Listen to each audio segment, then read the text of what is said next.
Hello and welcome. This week let's revisit cake. This time let's make a chocolate cake with a vanilla frosting. First, let me once again thank everyone who subscribed, and if you're seeing this and you haven't and you enjoy the recipe, think about subscribing. There'll be many more like it. And as I was about to say, thank you to all the subscribers and the people who have been sharing the recipes.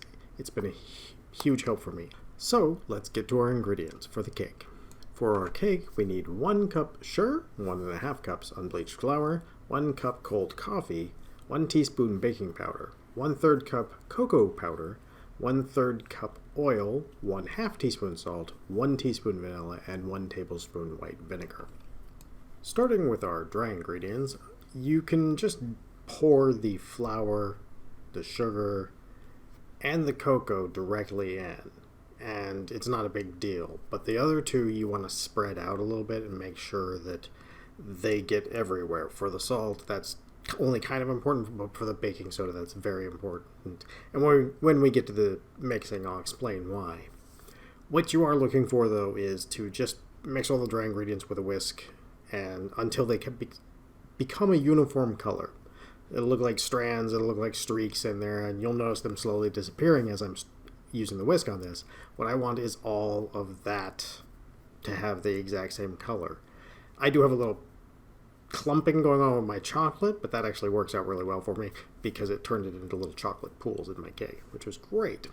Alright, once that is at that uniform color that we want, we're just going to directly add all the liquids, only just making sure to add the vinegar at the very end. That's the last one we want to add, and the reason for this is as soon as it gets mixed together, it's going to start interacting with baking soda, and we're going to start getting our bubbles.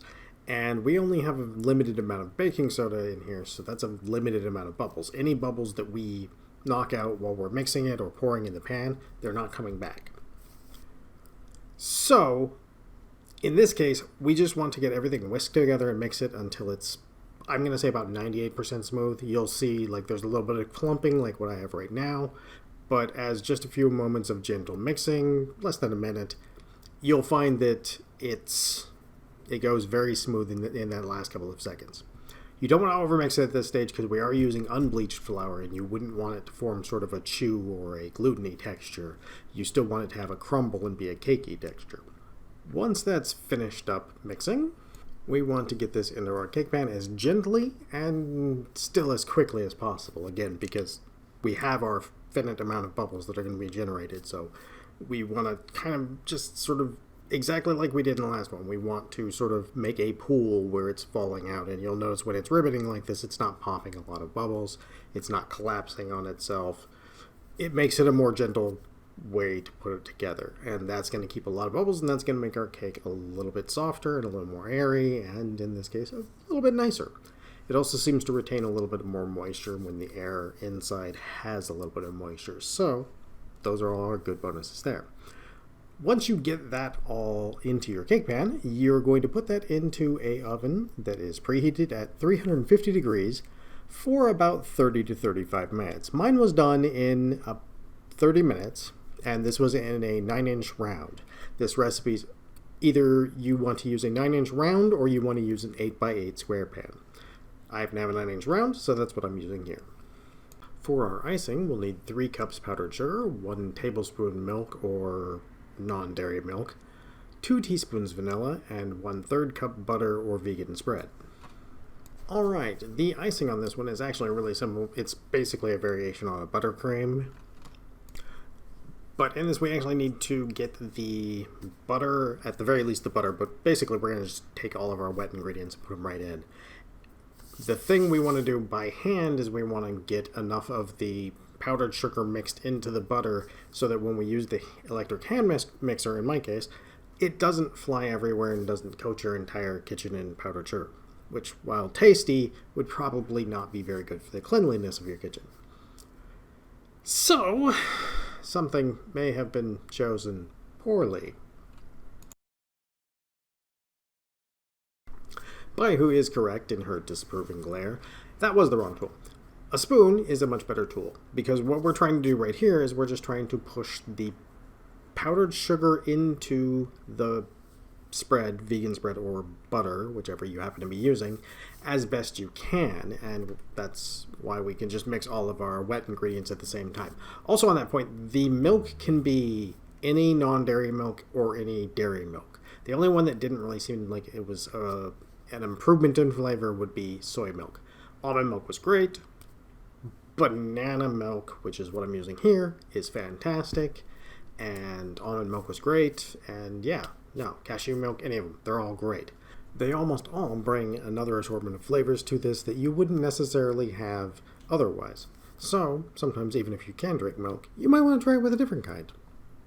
I'll just keep this a little bit faster up here while we talk about the relevant parts. What I'm looking to do in this particular case, because of the way I like my frosting, is I'm looking to over whip the mixture just a little bit. So I'm going to go from soft peaks to hard peaks, and I'm going to go a little past hard peaks. And the reason that I do that is I find it decreases a little bit of the sweetness of the icing, since the icing is basically just some butter and powdered sugar, and we want the vanilla flavor to stand out a little bit more. So we want that sweetness to be decreased just a little bit. So we want it to be a slightly more airy buttercream style frosting. You're probably looking at, like, I would say 2, maybe 3 minutes at most to get it all mixed together. In my case, it's a little harder when you're showing it, so it's actually going to take you a little bit less time than it took me to do this because you don't have to film it. This works with pretty much, as I said, any vegan or non-dairy milk or spread, as long as they're roughly the same, about the same hardness as regular butter. If you don't think of butter as something hard, but the consistency should be about the same. They should be about equal in how thick or thin they are at that temperature. Margarine did not work, but pretty much every other vegan spread I tried, and other than soy milk, every non-dairy milk added to the flavor in pleasant ways. So once you get it all completely overmixed, it will look like these. This is hard peaks plus a little. It's very stiff peaks, it's very stiff, and I need to keep it a little bit, not refrigerator cold, but a little bit on the warm side before I go to put it on the cake. Now the cake also needs to be completely cooled off all the way down.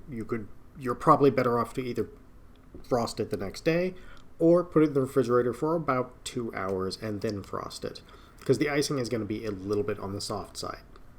Once my cake was fully cold, I just turned it out onto a plate and then flipped that plate over again to put it on the plate with the rounded side up, because I actually like that and wanted it as part of my look.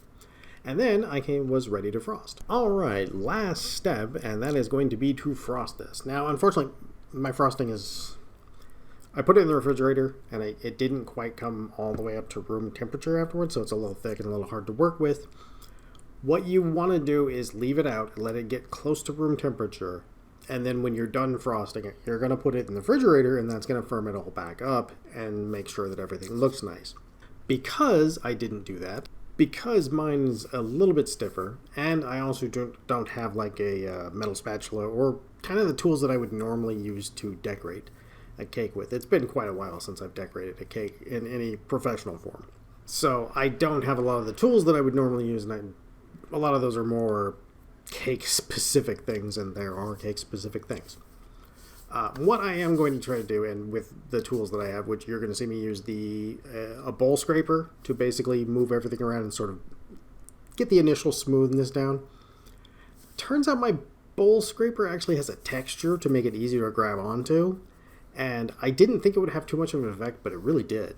It kept leaving weird, like almost gravelly looking sections. So that and some of the ridges, I ended up going back over this with a butter knife and some hot water. That's one of the things you can do to smooth out your frosting. What you do is you take a container of water and you make it hot water, and you soak a metal, in this case a butter knife, in a normal case it would be a spatula, in it, and you leave just the slightest amount of water on it, and then you use it to spread out your frosting. That melts that top layer of frosting, which will just basically, you're not going to lose anything air-wise, but it'll smooth it out really fast. I've seen people do hair dryers, and I've seen goofy things done to smooth out the wrinkles. Nobody really when you're doing your own cake, you look at it and you're like, oh god, that wrinkle, it's probably not nearly as bad as you imagine it is. You're going to be looking at it and going, that thing right there. Most people probably wouldn't even notice. So you don't have to spend the endless amount of time I'm going to be spending here with a butter knife and some hot water to try and smooth this all out.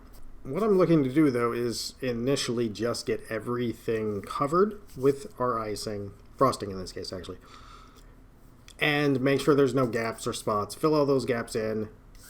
It's really easy to manipulate it since it is a little bit colder. That's the only advantage I had, is it was kind of, it wouldn't stick to your fingers because it wasn't soft enough at the time.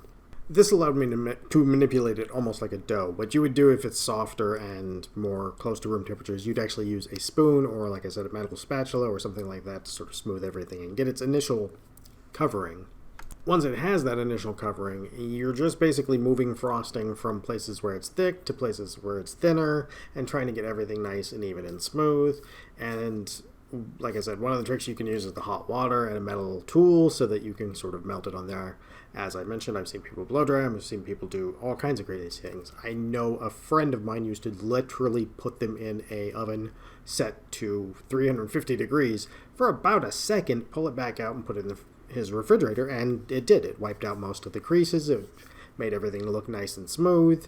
It did have a sort of crystal-like exterior on the top, which was a little strange, but it still did work. All right, before we wind this up, one additional note is sugar. If you have caster sugar or you have granulated sugar, you can try and run that through a mixer and make your own powdered sugar. Powdered sugar is very, very fine. Caster sugar would probably be the closest thing you could get to it. If you do use a mixer, blender or anything like that, you can get pretty fine, and it should be fine enough to use in a recipe like this without causing a sort of grain taste. If you use regular white sugar or table sugar, you'll have a very grainy, weird, almost like there's a sandy material inside of your frosting. It's not sand, it's salt, it's sugar, but it gives it a weird texture. That's why you want to use caster sugar or powdered sugar. Powdered sugar is the preference, but caster sugar also will work. So, as I'm doing this, I sat there with a knife for an exceptionally long time. Probably about a half an hour, just smoothing off little lines here and there. And there was still a bunch of them left when my fiance finally was like, okay, no, you're done. And with that, I was done with the smoothing of the frosting. She actually ended up standing there and doing it for about another 5 minutes because it sort of turns into this thing where you're like, oh, I know I can get that little ridge smooth. You don't want to do that. The frosting is, of course, very sweet. That's what frosting is. It's actually really good, but it's, again, sweet. I think I prefer a whipped cream frosting, personally, but I live in a desert, so, it just melts on top of it. Anyhow, this was a chocolate cake that is very easily vegan. If you do vegan spread and you do non-dairy milk, you're vegan at this point with this thing. So, if those are concerns, I've tested it with all of them, and it works fine with all. Whatever kind of milk you want, whatever kind of, vegan spread. Again, not margarine. And unfortunately not coconut oil or coconut fat, because coconut fat melts just a little bit too far down in degrees for that to work out real well on this. So with that, you have made a very nice chocolate cake with a vanilla icing. I hope you enjoyed yourself, and if you did, maybe if you aren't already subscribed, subscribe, or give it a like, or share it with your friends. Thank you, and have a great meal.